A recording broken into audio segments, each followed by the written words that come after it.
Vande Mataram. So in this video of the SEO course, today we are going to learn that how to do the content optimization. Okay. Now friends, see here when any of the website is created. So it has two purposes. First is that it reaches to the audience. Now the question is that how it will reach.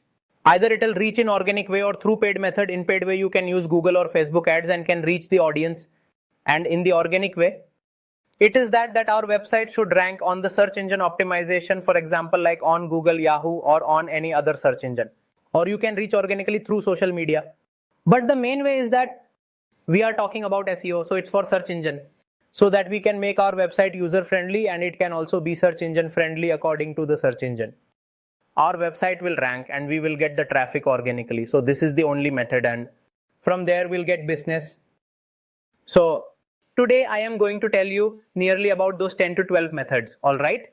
The strategies that we have discussed, strategies we use for our own website and even for our clients' websites as well, that we have been applying in India and even outside India for many years now.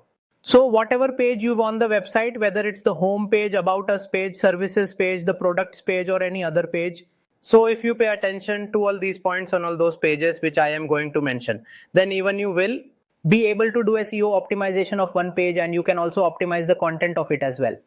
And this is the one way to do the on-page optimization. Have you understood? And remember that whatever I am telling you inside this course, I am also teaching you everything practically in this course, alright? So let's understand one by one how content optimization can be done. So friends, try to remember all these points and memorize it that I am going to tell you today. And after this, the content will be highly optimized and it will surely rank in Google, okay? Now as you can see, the first thing here is an effective heading, right? In every page there is some content, and that particular page is either related to a specific topic or maybe it is related to any specific keyword. So in heading which is on main page, in that you need to keep in mind that it should be effective, catchy, and if the keyword is used in that, then it's very good. Okay, so an effective heading should be there, alright? So that it should compel the user to read it if they are interested in the topic. Second, use H1, H2, H3, H4, H5 and H6 tags. So we have taught you all these things, that in which way you can practically use these H1, H2 tags, etc. on your website or on your page. And you can make the page Google and SEO friendly. And you can also create this particular content because it's a very important part of on-page SEO. Third point is that the content should be readable. It simply means that if any of the content is written well, and it will be easy for the user to read, and then only the user will invest his time in that. Suppose if you are given a notebook and in that you are not able to understand what is written, so you will just close it. So if you don't understand what is written on the website, then surely you will just go to some another website. And therefore the content that is available today is viewed on multiple devices. So that content should be readable, alright. And at the same time, you should also try to avoid the large paragraphs. Instead of that, use the bullet points, use numbering and keep it short. Also try to add subheading in that and try to add some more details regarding it so that the user finds it interesting and doesn't get bored. And along with that, try to use relevant images also.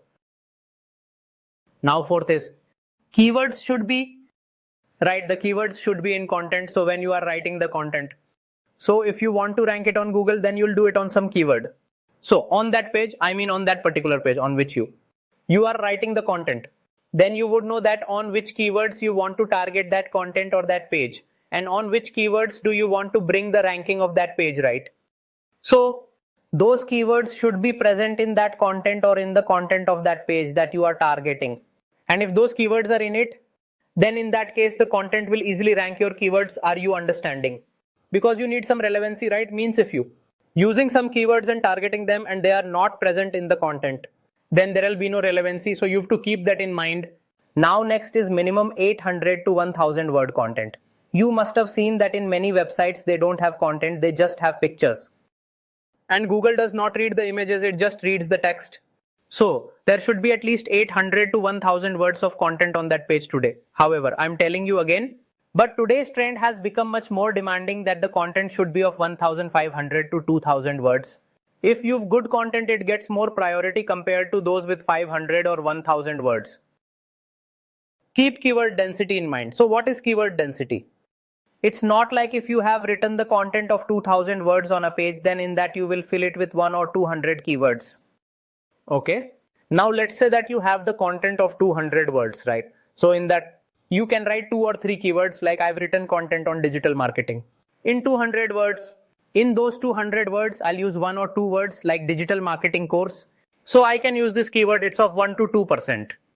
Now, if you have a content of nearly 2000 words, then you can use multiple keywords multiple times. Okay.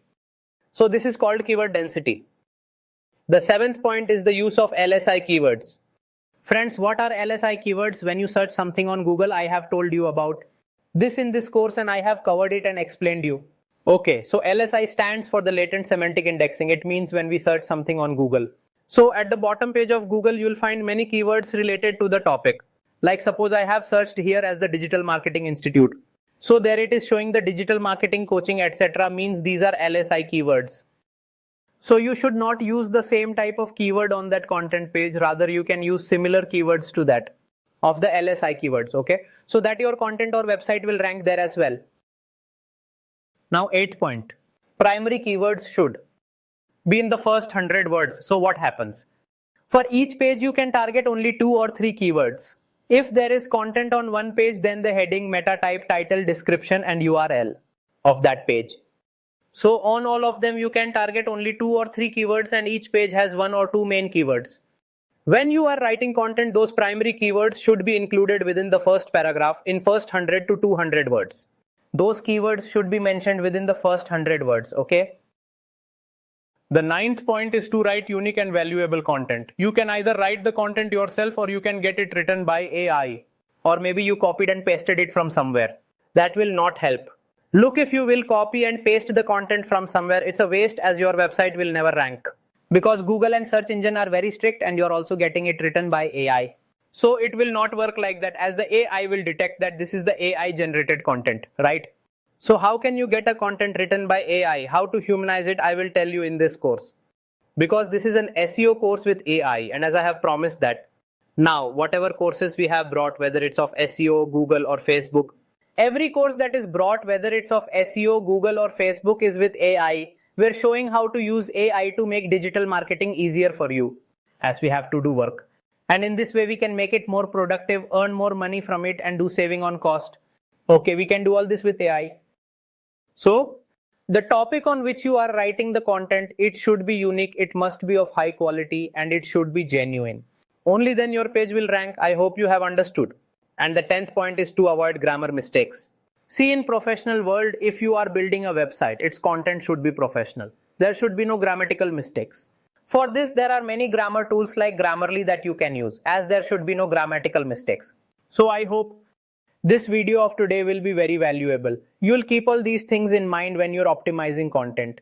Because it's a key part of on-page SEO. We'll meet in the next video. Jai Hind.